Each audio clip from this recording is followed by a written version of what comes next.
purposes. And then this hashtag here is for you all to tweet what's going on. So I'll just give a short introduction. I think it's really nice to be holding this public lecture. It's nice to see a number of our students here after normal teaching hours, and a number of visitors to the university. The University of Leeds is one of the world's foremost centres in climate change research. I think a lot of people are not aware of that, even within the university and in the local community.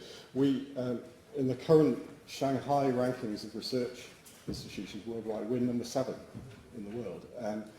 That's in atmospheric science, but we do a lot of work right across the board in climate change science. We're strong across the board in social sciences, in physical sciences, economics, politics, right across these areas. And this is one of our real strengths in Leeds. We're a big and powerful university with strength across all these subjects. And when it comes to tackling complex climate change problems, this is our real capability. So we have a number of major centres here in the university. We coordinate climate change through the Priestley Centre, which is the focus of our coordination. So if you hear about the Priestley Centre, that's what it does. We host the Directorate of the UK's National Centre for Atmospheric Science. We have a very strong partnership with the Met Office. We have a number of joint posts with the Met Office, six joint professors.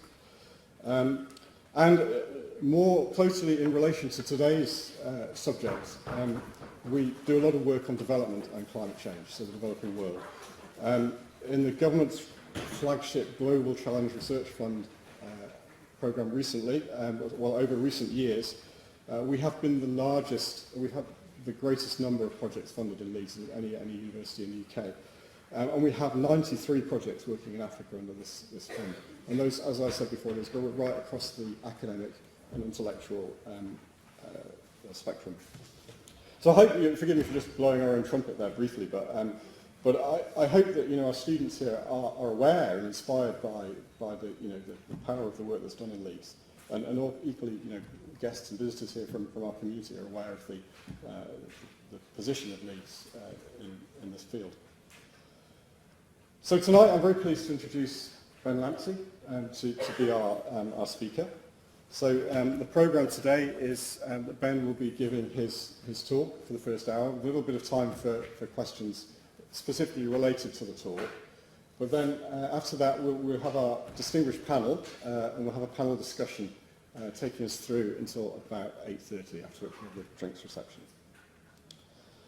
So Dr. Benjamin Lamptey, who I've known for a number of years, my good friend, has started his meteorology career as a weather forecaster in the Ghana Meteorological Agency. So he started really the coal face of weather and climate, doing operational forecasting, but he progressed through Ghana Met, GMET, to be head of the climatology division.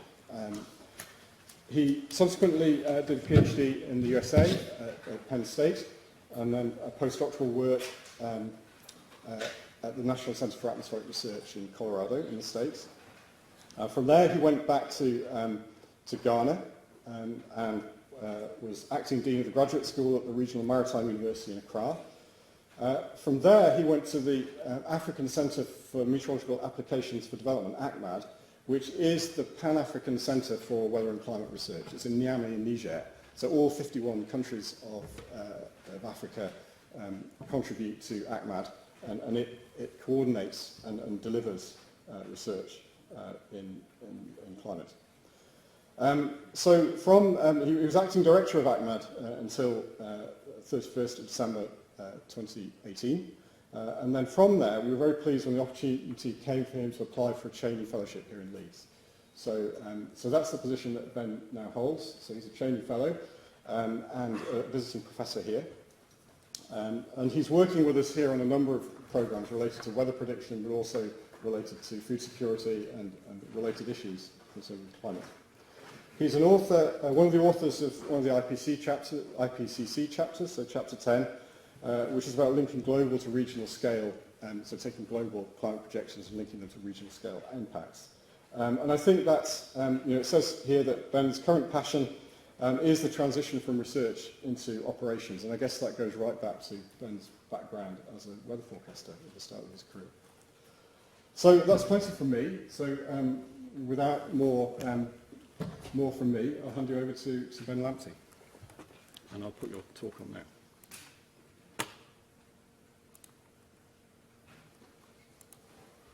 Okay. Thank you very much, Doc.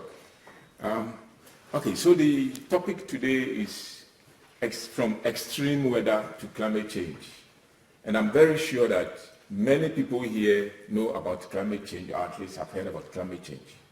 And once you hear about climate change, there is one institution that you should know about. So I will start with that institution. But I'm here on the Cheney Fellowship, and that came from Peter and Susan Cheney. So I first of all want to express my gratitude to Peter and Susan Cheney for the fellowship.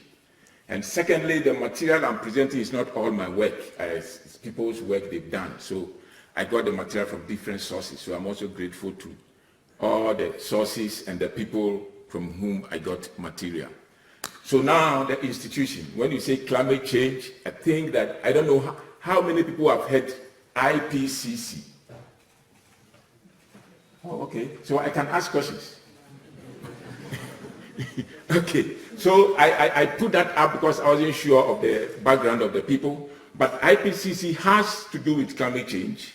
You see the points there, and I'm going to show a video from IPCC which is about an outreach.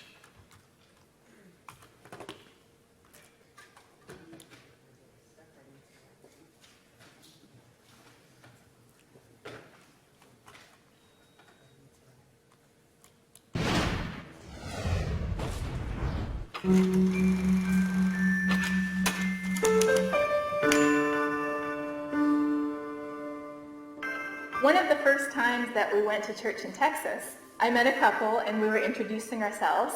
They asked, "What do you do?" I explained that I studied global warming. And they said, "Oh, that's wonderful. We need somebody like you to tell our children the right things. You would not believe the lies that they're being taught at school. They told us that the ice in the Arctic is melting and it's threatening the polar bears." And I said, "Well, I'm afraid that that's true." There's often a perceived conflict between science and faith. It's a little bit like coming out of the closet, admitting to people that you are a Christian and you are a scientist. My husband, he is the pastor of an evangelical church, and many people would approach him to ask him questions about climate change. If anything, there's even more questions in the Christian community because we are targeted by so much of the disinformation that's going on. So that's why my husband and I decided to write a book together, a scientist and a pastor, on what a faith-based response to this problem looks like. With climate change, much of our response to this issue is emotional. The fear of how our lives would be irrevocably changed if we uprooted our entire economy, and how our rights to enjoy the luxuries of energy and water might be ripped away from us. Well, as a Christian, we're told that God is not the author of fear. God is love. When we're acting out of fear, we're thinking about ourselves. When we act about love, we are not thinking about ourselves, we're thinking about others. Our global neighbors, the poor and the disadvantaged, the people who do not have the resources to adapt. And so I believe that we are called, first of all, to love each other, and second of all, to act. Am I a climate change evangelist? The evangel means good news. Climate change is not really very good news right now. But at the same time, I think it is good news to know that we have choices. And by making wise and responsible choices now, we can ensure that we protect the things that we care about the most on our planet for the benefit of the people who we know personally and those who we don't.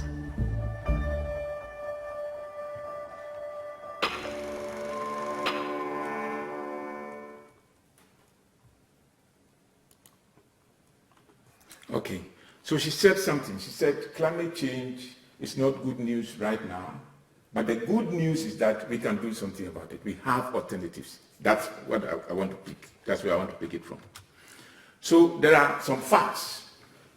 The IPCC, many people know about the IPCC. The IPCC has projected that there will be an increase in the intensity and frequency of extreme events. That's a fact. We also know that it is difficult or challenging to predict natural disasters. But we can plan for the impending disasters and we can prepare for the risks, following the message from Catherine. Now, we also know that the impact, the prediction of extreme events is challenging, like I said, but we know that predicting things like hurricanes or cyclones is the same. It's relatively easier than predicting extreme events such as floods, drought, and those things. So I am going to give an example of a cyclone. I think everybody heard about this cyclone in March 2019, Cyclone Ida.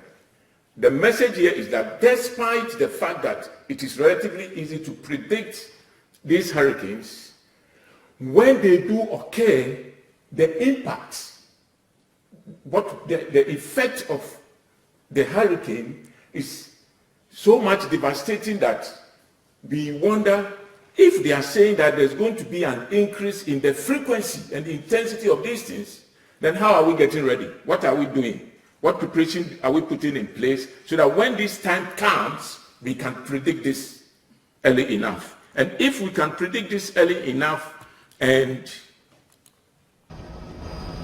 if we can predict it early enough and take early action, then we can reduce the impact. Its inhabitants, thousands This is Zimbabwe. taken to the rooftops with whatever they could salvage. As the floodwaters rise around them, they plead to be rescued. These people marooned on the last rapidly disappearing patch of dry land. And here, mothers begging us to save their children.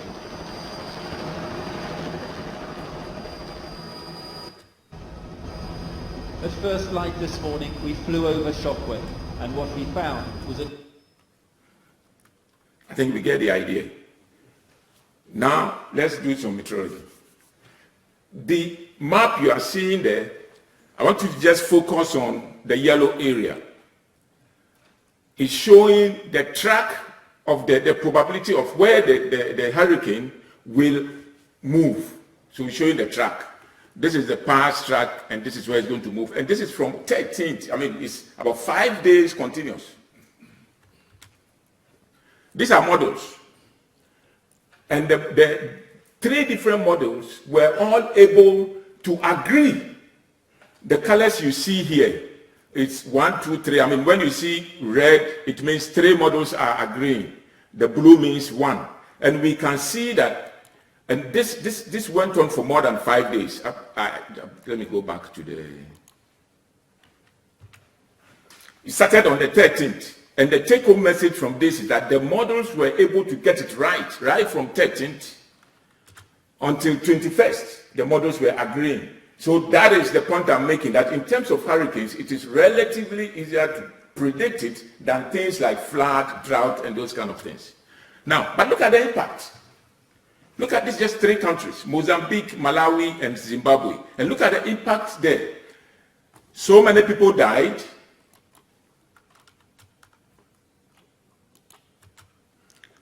Look at the number of deaths, people injured, and things destroyed. And yet, this is something that is relatively easy to predict compared to drought, flood, and those kind of things. And yet, when they happen, look at the statistics. Basically, people will ask, is it due to climate change? Is this thing due to climate? That's the question people like asking. And what I would say is point number 4. There is a science called attribution. And there is increasing confidence in that science of attribution, where you can link it, you can quantify the link to climate change. That is increasing, that's now happening. Because there is no way to tell from a single event that this is due to climate change. But there is science which is now trying to attribute to it. And the next thing, so my question is, if hurricanes which are relatively easy to predict cause such effects, what are we doing about the weather prediction infrastructure, because everybody is talking about climate change, everybody is interested in the policies and strategies of climate change. But when those events happen, there will be weather events. So what are we doing about that?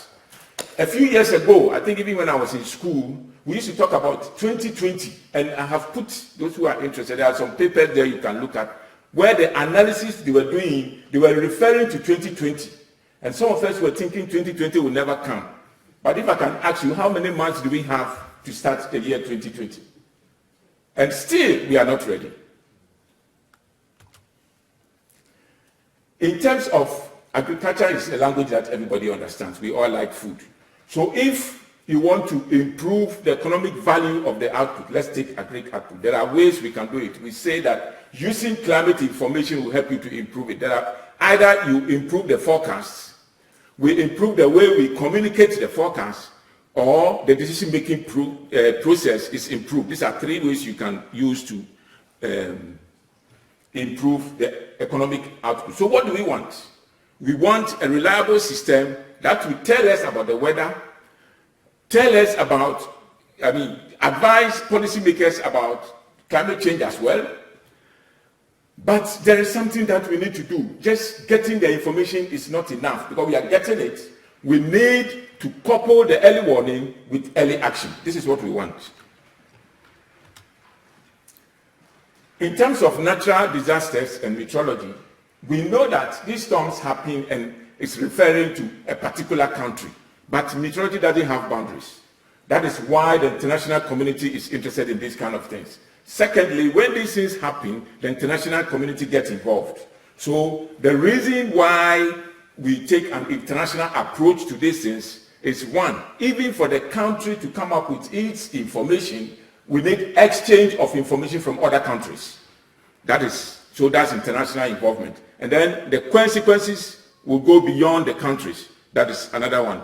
And so if we are talking about reducing those impacts of these events or the impact of climate change, one thing which is very common, which everybody is talking about, is resilience. We need to build resilience. Agreed. But resilience is not just about climate change policies and strategies. Resilience means we need to make decisions across time scales. When we say we are building resilience, when these events happen, they affect the economy. It's true they affect the environment and they affect society, but we all know that obviously they affect the economy. So when we say we are building resilience, we want resilience in the economy, in the environment, as well as in the society. But we need a way to solve the issue, address the issue, and that is what we call the developmental approach. We do research, we do science, but we need an issue that we need to address, which will save lives and property, and that's the development approach. Like I said, development means climate resilience requires decision-making across time scales, and that's what I have there. For example, using some information, you can synthesize a community and tell them this is likely to happen in this community. But there comes a time when you warn them, you are in the middle now, that's it. You warn them that the state now is beyond just being synthesized. And then there is still another time when you tell them to evacuate, leave this place, otherwise there will be loss of life. That's the goal. And when that time comes, it's no longer climate change, it's weather. So it goes back to my point. Building resilience cuts across time scales. And there are decisions that we make, but there is also management. For example, we all know about disaster management organizations. And most of them are, their work is in emergency. So that's emergency management. Those people need weather information. But there are policymakers, the politicians are also there, and they make the policies and they do the planning. They will need climate change projections, for example. So in terms of management, we already have different stakeholders who need different things. The agriculture officer will need both weather and climate information. That's operational. And then the kind of decisions, if a farmer wants to know whether he should spray his crops tomorrow or whether he should harvest He wants to know whether it will rain or it will not rain. That's a tactical decision. So this shows that it's not just about climate change, but it covers the whole spectrum. Now, we've spoken about weather. Let's talk about the seasonal prediction. Seasonal prediction is also useful because there are questions that we want to answer. For example, a farmer may want to know which cultivar to sow, and that depends on what is the predicted season, what will happen in the next 3 months. It can also tell him whether he shouldn't farm at all. If the season is going to be bad, he can make a decision not to farm at all. So there are a set of decisions which will need seasonal prediction. Now, if we are able to cope with these variations, then when the climate change things come, we can adapt to them because we would have learned from this. We've done some work in terms of the seasonal prediction. The questions I put up there. When a farmer wants to plant, the farmer makes decisions way ahead of time. And it's very challenging to be able to tell or predict how the season will be like. So there is a lot of research going on. And this is one of the works that we did. It's not published yet, but we have done it. We are trying to show that if you take the Sahel, the rainfall season in the Sahel is mostly July, August, September. And we have this seasonal prediction systems or forum which we organize, and normally it is done in June. So it's too close, May, June, and we are telling them about the season for July, August, September. It's too close. So there's research going on to find out if we can give them the information earlier. So like February, March, if you tell somebody about July, then he has about 2 or 3 months to prepare. So this is the kind of work that we're doing. This is at the regional scale. The Sahel is a whole region. But at the national level, this seasonal prediction also goes on. And even in Ghana, we are doing some experiment. We've done work with one of the students there. So we've looked at weather prediction, we've looked at seasonal prediction. You've seen the use for all this. Now, the one that everybody is concerned about is climate change. My message here in climate change is, everybody knows that in terms of the greenhouse gas emissions, the emissions from Africa is very minimal compared to the developed countries. And yet, the projections from the climate change reports, the assessment reports, that there will be increase in the intensity and frequency of these events, we see them. We see them in Africa as well. So my argument is that they could be due to something else other than climate change. So that's the basis. And my speculation is due to land use change or land cover change. So that's the kind of, there are different studies. It's not just my work. This is from another study, and you see what is going there. And this is work that I did in 2005, where I'm actually trying to quantify the contribution of land use change to the climate. Everybody knows about carbon dioxide, so that's not a problem. And I know there will be some science people here, so I put this up. Now, the issue is when we say pre-industrial greenhouse gases, concentration of greenhouse gases was minimal, we use carbon dioxide to represent the greenhouse gases. That's what we do. So P17 is pre-industrial, before this thing. And the vegetation was natural. P21 is 2100 with natural vegetation. And then A21 is still 2100, but with disturbed land cover. There is agriculture. People have started farming and things like that. So there's some simple arithmetic. That's why this is here. Very simple. There's no exams for the exam anyway. So now, this fraction we have here, the science people will understand this. If you take the numerator, we are looking at the impact of agriculture, which is A21, and the impact of climate change, P21. So when you subtract it, what you are getting is the impact of agriculture. So you have the impact of agriculture here, plus the impact of increased carbon dioxide down here. So this thing is just telling us the fractional contribution of land use change. That's what it's telling us. And I'll use it for a map. So you need to understand that. The top one is just increase in climate change. Increase in carbon dioxide concentration. And you see warming everywhere. The way you see it is, look at the scale that this legend. You see the blue range is negative, that means it's decreasing. But the red, the right side is positive, that means it's increasing. So if you look at this map, you just see increase in temperature, this temperature, winter temperature, everywhere. That is what everybody is talking about, that is what everybody believes. But look down here, the moment we superimpose the vegetation or agricultural land use, there's a complete change. It modifies the scene completely. That's what we are seeing here. Now, this is whether you look at it from annual, whether you look at winter or you look at summer, the message is the same. The message is the same. And now this one, the message here is, if you look at the top, we are looking at how much of that change which we saw is explained by land cover change or land use change. That's what this is doing. Again, look down here.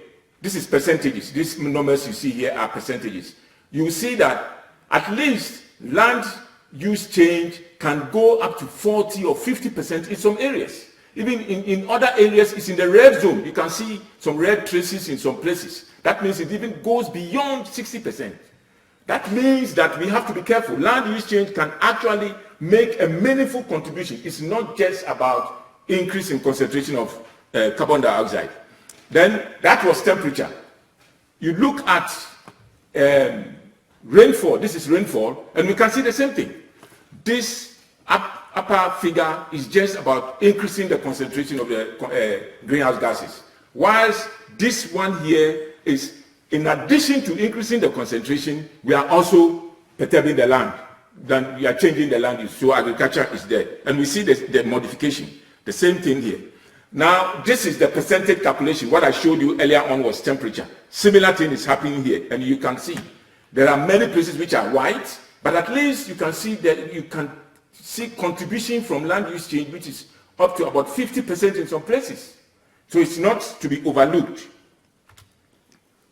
Now, this is from a global model, and we all know that the global models have very coarse resolution. So the information or decisions we make from them are normally looked from a particular angle because you need to do more to add information to it. So, but using just the global model, I just picked this, which is, this is West Africa. And when we say climate, it's not just about temperature and rainfall. So now I picked different things. We have temperature here, we have rainfall here. The science people know there are other things we are interested in, something called sensible heat. Don't worry if you don't understand, but it's part of the climate things. And so I pick all this, and the message is the same. In superimposing agriculture on the increased concentration of the greenhouse gases modifies the spatial distribution completely. It affects different variables. It's not just temperature and rainfall. So that was the message there. That's a summary of what I've gone through, right?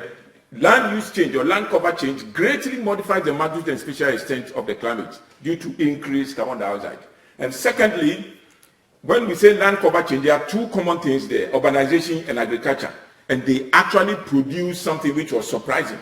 We say the annual temperature range is the maximum temperature you get in the day and the minimum temperature for that day. And what they did was to decrease it. So so it can mean that either the maximum temperature is reducing or the minimum temperature is increasing. But the range was reduced by this. Now there's another study. I don't show the results. I don't show the pictures. I just pick the results. Another study which showed that agriculture and urban land cover, the impact is very pronounced during summer. It's more pronounced during summer than during winter. And again, the same result. This is from a different experiment. The same result. It decreased the diurnal temperature range again. And also the effect of urbanization was more widespread than agriculture. So changing the land use should be viewed with some concern. We shouldn't just concentrate on increased greenhouse gases. This is yet another cover and another study. And this one is purely from an analytical perspective, just using equations and and data. And we get similar results. We get the same thing. So now the question is, maybe one thing which came out from this one is that the percentage coverage of the land shows or determines the extent of the contribution from it. For example, if the areal coverage of urban is large, and if the area coverage of urban is small, the impact is different. Which means as we are building everywhere and changing the land cover, something is happening which we need to pay attention to because it can affect the climate. That is one of the results from this one. It is a completely different study where somebody took this over West Africa. He just decided to change grass with corn and trees. And what does he find? It's still a modeling study. In science, you have to give it a background, so don't worry about this. Just look at the last point. He changed C4 and C3 grasses with corn and tropical broadleaf evergreen trees in parts of West Africa and Central Africa. And what does he find? He found out that there's a change in temperature. The change in temperature during winter is greater than the change during summer. And again, look at the scale. The blue areas are decreasing, the red is increasing. So there are areas which you get the temperature to increase. Land is using land, not carbon dioxide concentration. And the same thing is happening here, winter and summer. So he found there's change in temperature. And then in terms of rainfall, precipitation, there was increase in rainfall as well, mostly along the Guinea coast. So this is a summary of that study as well. That means we need to take a look at land use change. We shouldn't only concentrate too much on the increased concentration of greenhouse gases. I don't know how many people know about the Great Green Wall. How many have heard of the Great Green Wall? Okay, so for those who haven't heard about it, I think everybody knows about the Sahel. And the Sahel is more or less close to the Sahara Desert, so it's like a desert. It's roughly a desert. Now, the Great Green Wall is trying to, what we call regreen, plant trees along the whole side. It's here. Oh, I removed that picture. Okay, so from West Africa to East Africa, the planting will be done across a certain belt from 14.08 degrees to 15.8 degrees. There's a latitudinal band, and then the trees will be planted along there. Then the issue is, what is the likely impact? What is the likely impact of these projects? It's a project which is to be carried out. Can it affect these extreme events? Because we have seen that land use change can affect the temperature, the climate, temperature, precipitation, and other things. So if we are going to do this, what will be the impact? So that is a completely different, another study. And again, this is the picture I was looking for. Okay. So you see that green line? It's going to be along this belt. From west, this is the Sahel, and right from West Africa to East Africa. This is a modeling study, so all you see here is just about the project. Now, if we are going to do this, what will be the impact of this?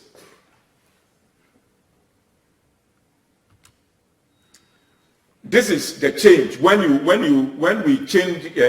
do it, we are going to plant trees. So when you plant trees, there are things you change. So this is the science of it. Don't worry, we need it for science. These are the things you change, and it's based on this that you make your inferences. So this is just showing the type of vegetation, the trees being planted, and what it does. That's what this is showing. But if you want to determine whether there is an increase in the frequency of the extreme events or the intensity or something, you need some indices. You need something you can use to measure. And that's what this is. These are the indices that were used to measure the rainfall and the temperature. For example, if rainfall over today is more than 1 millimeter, we are going to record it. If rainfall is less than 1 millimeter, we are not going to record it. So these are the kind of indices we are looking at. So to measure the extent of the event, the extreme event, the frequency and the intensity, we need indices.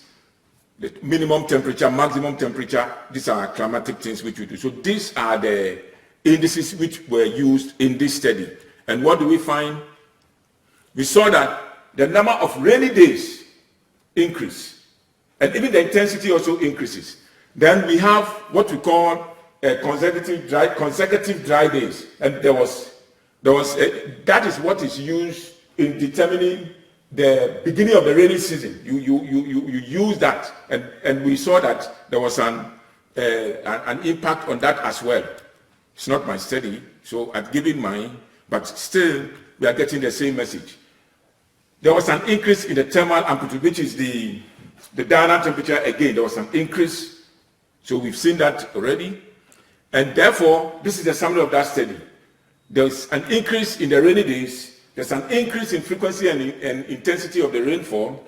The rainy season has issues, and then the diurnal temperature range has issues. And the reason or the speculation from the science aspect is what we have there, that this could be due to feedback from the soil, the land atmosphere feedback. Now, so what have we said so far, or what are the concerns of what I've said so far? I'm saying decision making needs to be made about weather, and therefore we need to develop the weather prediction infrastructure. To what extent are we doing that as we keep talking about climate change? What we are advocating to do is to build resilience in the climate. Building resilience in the climate involves decision making across time scales.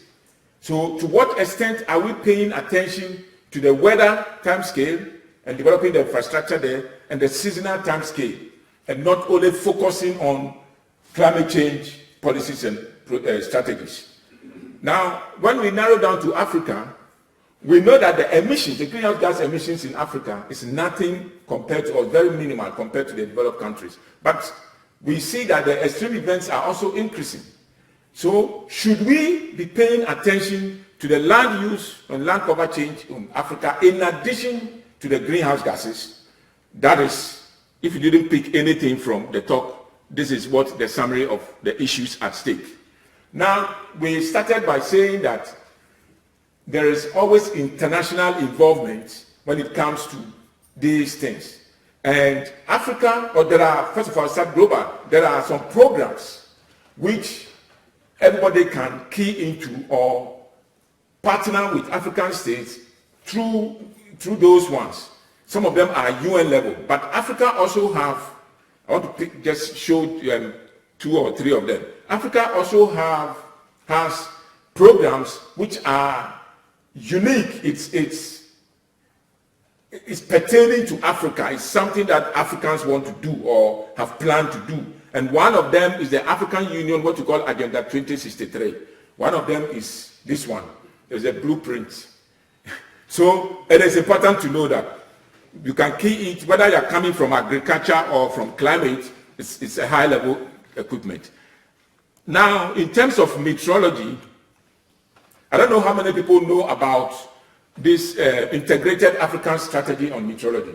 There's a program for the whole of Africa on metrology, which is by the African Ministerial Conference of Ministers on Metrology, AMCOMIT. And they have this, which is a strategy which can be used. Then Africa has identified priorities, number 8. And in fact, it's called Climate Research for Development in Africa. The priorities are spelled out, said that if any partner wants to do anything in Africa, you can just look at those ones and decide what decisions to make. And now, the last one is, this one has actually started, the African Hydromet Program. The issues we raised here, people are aware. And when you become aware of a situation, you have to do something about it. So the African Hydromet Program is a program which is trying to address issues from all time scales. And in terms of, I put this here for the science people, in terms of the integrated strategy on metrology, it works along 5 pillars. And these are the pillars. And I know there are social scientists, there are physical scientists, but you can always get somewhere to key in. Thank you very much.